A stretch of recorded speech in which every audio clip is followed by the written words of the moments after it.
Corona काल में पूरी दुनिया लॉकडाउन की वजह से थम सी गई है। सरकारों ने धीरे धीरे लॉकडाउन की प्रक्रिया अनलॉक करनी शुरू कर दी है, लेकिन बंदिशें कम हो रही हैं। लेकिन अगर बच्चों का जिक्र करें, बच्चों के लिए बंदिशें अब भी जारी हैं और शायद जारी रहेंगी। स्कूल अभी बंद है, जल्द खुलने के आसार नहीं। बच्चे घर पर ही हैं, चार दीवारी में कैद हैं। कोरोना के बढ़ते मामलों के कारण ज्यादातर अभिभावक उन्हें घर से बाहर भी नहीं निकलने दे रहे। 1 साल से ऊपर हो गया है बच्चों को घर पर बैठे हुए। ऐसे में बच्चों पर यह बहुत भारी पड़ रहा है। ना स्कूल, ना दोस्त, ना पार्क, ना खेलकूद, ना वीकेंड पर सैर, और बच्चों के दिमाग पर इसका काफी असर पड़ रहा है। मनोवैज्ञानिकों की माने तो ये स्वाभाविक है कि इस वक्त वो बुरा महसूस करते हैं। बच्चे दोस्त, खेल या टीचर्स को मिस कर रहे हैं। काफी बच्चे ऐसे हैं जो कि कोविड-19 के चलते जिन्होंने करीबियों तक को खो दिया है, वो भी बच्चे सदमे का या डिप्रेशन का शिकार हैं।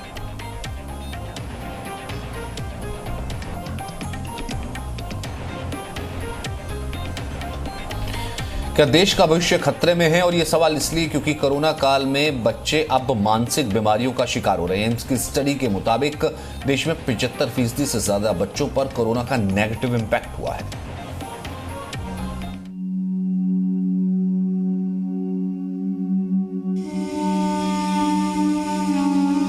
कुछ ऐसा था बचपन। स्कूल बस पकड़ने की दौड़, हंसते खेलते मासूम बच्चे, क्लासरूम में शरारत करते बच्चे। लेकिन मार्च 2020 में बच्चों से ये सब कुछ छिन गया। अब बचपन कुछ ऐसा है, कमरे में सिमटा हुआ, खेल हो या पढ़ाई, सब 6 इंच के मोबाइल फोन में सिमट गई है। मैं घर में बोर होती रहती हूँ। मैं मम्मी से बोलती हूँ फोन दे दो, लेकिन मम्मी डांटती हैं।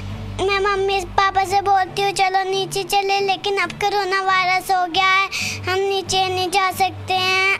तो मेरी ऑनलाइन जो क्लासेस होती हैं उसमें मेरा ज़्यादा मन नहीं लगता, लेकिन स्कूल में मेरा ज़्यादा मन लगता है। तो मैं नीचे जाता हूँ खेलने के लिए। अब ये सब लॉकडाउन लग गया है, कोरोना आ चुका है, तो मैं नीचे भी नहीं जा सकता, छत में भी नहीं, और ये मास्क भी पहनना ज़रूरी है ना। तो इसलिए मैं नीचे नहीं जा सकता। तो घर बैठे बैठे मैं गेम खेलता हूँ और कभी कभार तो बोर भी हो जाता हूँ।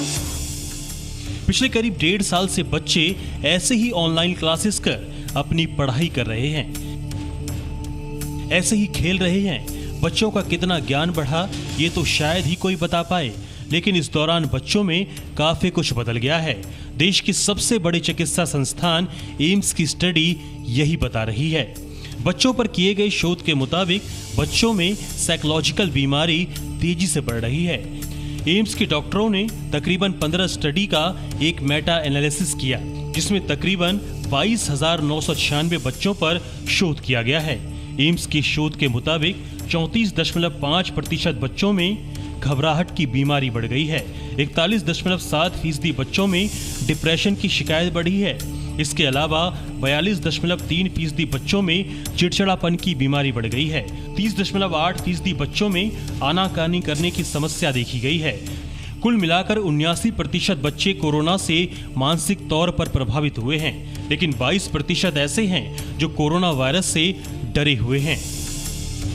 नींद कम आना, बोर ज्यादा होना जैसे लक्षण भी बड़े पैमाने पर देखे गए हैं। जानकार मानते हैं कि इसका एकमात्र कारण बच्चों का घर के अंदर बंद होना है। दूसरी लहर में जिस तरीके से बच्चे अनाथ हुए हैं और आने वाली लहर में बच्चों के लिए खतरा बताया गया है, उससे भी बच्चों पर काफी ज्यादा मानसिक प्रभाव पड़ा है। एक्सपर्ट्स के मुताबिक बच्चों के मानसिक और शारीरिक विकास को ध्यान में रखते हुए कोरोना के केस कम होते ही स्कूल खोलने पर विचार करना चाहिए।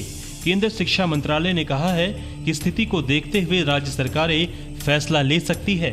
जानकारों के मुताबिक दुनिया भर के कई देशों में स्कूल खोले जा चुके हैं। स्कूल न खुलने से बच्चों के विकास पर असर पड़ता है। कि क्या नाम है, अब तीसरी लहर और आ रही है, इससे और ज़्यादा डिस्टर्ब हो रहा है कि अपने को बचाएं या बच्चों को बचाएं। अपना तो फिर भी चल जाता है, पर बच्चों को बचाना जो है वो मुश्किल हो गया है। इंडियन एकेडमी ऑफ पीडियाट्रिक्स यानी IAP ने कहा है कि अब तक बच्चों में लगभग 90% संक्रमण हल्के या एसिम्प्टोमेटिक रहे हैं।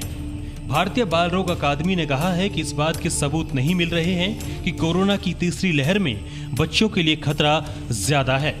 एम्स के डायरेक्टर और कोरोना पर बनी एम्पावर्ड ग्रुप के सदस्य डॉक्टर रणदीप गुलेरिया ने तीसरी लहर में बच्चों के लिए खतरे वाली बात से इनकार किया है। 1 साल से बच्चे घरों में बंद हैं, ऐसे में बच्चों के मन में निराशा का घर करना कोई असामान्य बात नहीं है। वहीं ऑनलाइन पढ़ाई से उन्हें कई दूसरी तरह की समस्याओं का सामना करना पड़ रहा है। उनकी पढ़ाई भी प्रभावित हो रही है। आंखों और नींद संबंधी समस्याएं बढ़ती जा रही हैं। बच्चों का शेड्यूल बनाएं, उन्हें अपने घर की दूसरी गतिविधियों में शामिल करें, जैसे वो खाना बनाने में मदद कर सकते हैं। भाई बहनों के साथ खेलना, पूरे परिवार को एक साथ हंसी खुशी का समय बिताना लंबे समय में बहुत अच्छे नतीजे देने वाला हो सकता है। पूजा मक्कड़ के साथ ब्यूरो रिपोर्ट, जी मीडिया। पिछले 1.5 साल से घरों में कैद बच्चों की हालत का अंदाज़ा आप इस बात से लगा सकते हैं कि घर के दायरे में उनकी फिजिकल फिटनेस ना के बराबर है। इसीलिए तीसरी लहर की फिक्र में घुलने से बेहतर है कि उनके साथ वक्त बिताएं और उनकी फिजिकल एक्सरसाइज पर घर के अंदर ही सही लेकिन ध्यान ज़रूर दें, वरना आने वाला समय तीसरी लहर लाए या ना लाए बच्चों के लिए मानसिक बीमारियों के साथ साथ कई शारीरिक बीमारियां भी ले आएगा। और इस वक्त डॉक्टर नीलम मोहन हमारे साथ मौजूद हैं और साथ ही साथ डॉक्टर गीतांजलि भी मौजूद हैं। डॉक्टर मोहन, सबसे पहले मैं आपसे जानना चाहता हूं, ये स्टडी कहीं ना कहीं डराती है, क्योंकि फिलहाल तो स्थिति ऐसी लग रही है कि अब भी कैद होकर के रहना पड़ेगा। कितना भी कर लीजिए, लेकिन फिर भी जिस तरीके की एक्टिविटीज़ बच्चा किया करता था या करते थे, वो एक्टिविटीज़ घर पे रह करके तो भले भी पेरेंट्स कितने भी इन्वॉल्व वो तो नहीं हो पाती है। तो किया क्या जाए फिर? अगर कैसे पता लगे कि बच्चा डिप्रेशन में जा रहा है, नेगेटिव थॉट्स ले रहा है या फिर चिड़चिड़ा हो रहा है? राइट। सिंस अभी थोड़े से स्कूल्स बंद थे तो पहले मैं कहती थी 4 लोग इरेस्पॉन्सिबल है ये सब पता करने में, जिसमें थे parents, teachers, psychologist and paediatricians जो बच्चों के डॉक्टर हैं। अभी भी काफ़ी टीचर्स हेल्प करने आती हैं जो डिटेक्ट कर लेती है और पेरेंट्स को थोड़ा सा हिंट देती हैं कि बच्चे की बिहेवियर से उनको कुछ शक लग रहा है। सिमिलरली पेरेंट्स के लिए ये एजुकेशन, जैसे आपकी तरफ से सचिन जी ये बहुत नाइस स्टेप लिया है जी ने, जिसमें एजुकेशन इस जरिए, मीडिया के जरिए पेरेंट्स को देना है, जिसमें अलर्टनेस हमें लानी है। आपने जो डेटा दिया दिल्ली इंडिया का, एम्स का, उससे क्लियर कट जो ऑलमोस्ट 22-23 हज़ार बच्चों में हुआ है, आपने क्लियर कट बताया कि 80% से ज़्यादा बच्चों को कोई ना कोई प्रॉब्लम है, चाहे वो बिहेवियर है, चाहे वो एंजाइटी है, चाहे वो स्लीप है, चाहे वो ईटिंग बिहेवियर है, ये सब प्रॉब्लम्स। और इससे ज़्यादा ही यूनिसेफ इस चीज़ पर लगी है और यूके एंड यूएसए से भी बहुत ज़्यादा स्टडीज़ आई है जो बच्चों की मेंटल हेल्थ को लेके इस बारे में बता रही हैं और कह रहे हैं कि जो कोरोना के बाद जो नेक्स्ट मेजर इलनेस चिल्ड्रन में रह जाएगी वो रह जाएगी मेंटल हेल्थ इश्यूज। तो आपने बिल्कुल सही कहा कि अभी इस टाइम प्रिवेंशन में जो कर सकते हैं, बाद में हम हाथी धो के रह जाएंगे और बोलेंगे काश ये करते। जिस तरीके से हमें, जब हम काउंसलिंग की बात करते हैं, जब हम पेरेंट्स से बात करते हैं, तो हैरानी होती है कि पेरेंट्स को सिर्फ लगता है कि बच्चे को समझाएं, बच्चे को देखो वो कैसे कर रहा है। तो जब समझाने की बात आती है तो मैं हमेशा कहती हूँ कि एक उंगली अगर किसी और पर है तो 3 उंगली आपके खुद पर भी है और उस तरीके से देखिए। तो जब काउंसलिंग और पेरेंट्स की बात आती है तो पेरेंट्स को भी समझना चाहिए कि वो उनके बिहेवियर के जैसे किस तरीके से रिएक्ट कर रहे हैं, कैसे रोल मॉडल है। अधिकतर पेरेंट्स ही शॉर्ट टेम्पर्ड हो जा रहे हैं, एंजाइटी प्रॉब्लम, पैसों को लेकर के प्रॉब्लम, चिड़चिड़ापन, ये पेरेंट्स में है। वो अपनी फ्रस्ट्रेशन इजीली बच्चों पे डांट डपेट, ये नहीं वो नहीं, ये सब करके कहते हैं।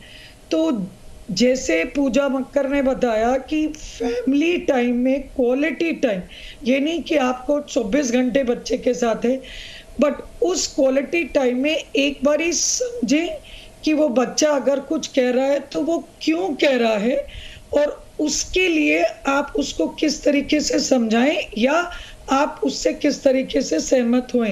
अभी एक छोटे बच्चे ने कहा मैं बोर हो रहा हूँ। कल एक मदर मेरे को कनेक्ट करी फ़ोन पर और बोली कि 14 साल का बच्चा गुस्से में घर से बाहर निकल गया, शाम में आया। और वो बड़ी एजुकेटेड पेरेंट थी क्योंकि उसने मदर के साथ कुछ थोड़े से एब्यूसिव वर्ड्स हुए, तो मुझे यही समझाना है कि दोनों तरफ से हाथ ताली बज रही है। पेरेंट्स को भी थोड़ा समझना है और टीचर्स को थोड़ा एक्स्ट्रा ओवर टाइम करने की बात है। रात छुट्टी के बदले टीचर्स को थोड़े आइडेंटिफाई करना है इस पेरेंट्स एंड अधिकतर जो करना होता है सिर्फ बात करना होता है। दवाइयों से ज्यादा कम्युनिकेशन है, और कम्युनिकेशन का मतलब बोलना ही नहीं, सुनना भी है। तो ये जो कम्युनिकेशन आर्ट है वो पेरेंट्स और टीचर्स और डॉक्टर्स को अधिकतर हम सिर्फ पेट दर्द से बच्चा आया तो बात पेट दर्द की नहीं है, कोशिश करें कि वो समझें कि उसका पेट दर्द या सर दर्द किस रिलेटेड है। क्या वो स्क्रीन से है, क्या वो डिप्रेशन से हो रहा है, क्या उसका तो इसको हम कहते हैं साइकोसोमैटिक। मेरे पास, क्योंकि मैं बच्चों की गैस्ट्रोएंट्रोलॉजिस्ट हूँ, अधिकतर बच्चे आ रहे हैं जो प्रॉब्लम शरीर में है, लेकिन वो शरीर की प्रॉब्लम आपके नर्व्स या ब्रेन से रिलेटेड है। तो जब तक हम उस चीज को समझेंगे नहीं, इस टाइम में एजुकेशन पेरेंट्स की और टीचर्स की एंड डॉक्टर्स की कि किस तरीके से हम उनको हैंडल करें, कैसे घर के काम में करें। और गलत नहीं है, जैसे अगर आप घर में कपड़े सुखा दे, कपड़े ला दे, कर दे, किचन में कुछ हेल्प कर दे, काट दे, ये टेबल उठा दे, ये सब चीजों में इन्वॉल्व करने से बच्चा बिजी रहेगा। पेरेंट्स बहुत फादर को भी रोल मॉडल। लेकिन एक और चीज है ना मैम, काफी पेरेंट्स ये भी पूछते हैं डॉक्टर मोहन और डॉक्टर गीतांजलि, मैं आपसे जानना चाहूंगा, आप इसका जवाब दीजिए कि फिर ऑल्टरनेट क्या हो सकता है उन चीजों का जो कि कभी डे टू डे एक्टिविटीज इतनी ज्यादा इन्वॉल्व हुआ करती थी बच्चे की, कि जैसे कहते हैं कि वोकेशनल क्लासेस, यूजुअल क्लासेस, फिर उसके बाद खेलना कूदना दौड़ना और बाकी सब, म्यूजिक, नीचे दोस्त, और उसके बाद पार्क, बिल्कुल एकदम वो खत्म हो गया। उसका फिर ऑल्टरनेट क्या हो सकता है डॉक्टर गीतांजलि? देखिए सचिन, बहुत ही अच्छा क्वेश्चन है। इतना सब कुछ जो आपने एक्सप्लेन किया, इतनी सारी चीज़ें जो हैं अब वो बच्चे नहीं कर रहे हैं, उनमें इंडल्ज नहीं हो रहे हैं, तो ऑफ कोर्स उनके अंदर सिम्टम्स आएंगे, चाहे वो डिप्रेशन के हों, चाहे वो एंजाइटी के हों, चाहे वो किसी और तरीके का डिसऑर्डर हो। जैसे आपने उस समय पूछा कि बच्चों के डिप्रेशन के क्या सिम्टम हैं, उन्हीं सिम्टम में उन्हीं का आंसर छुपा है, जिससे मैं थोड़ी सी क्लैरिटी लाना चाहूँगी और उसके बाद मैं आपके इस क्वेश्चन का आंसर उसी के साथ अटैच करके दूंगी। डिप्रेशन कैसे पता चले कि बच्चा डिप्रेशन में है, एंग्जाइटी हो रही है?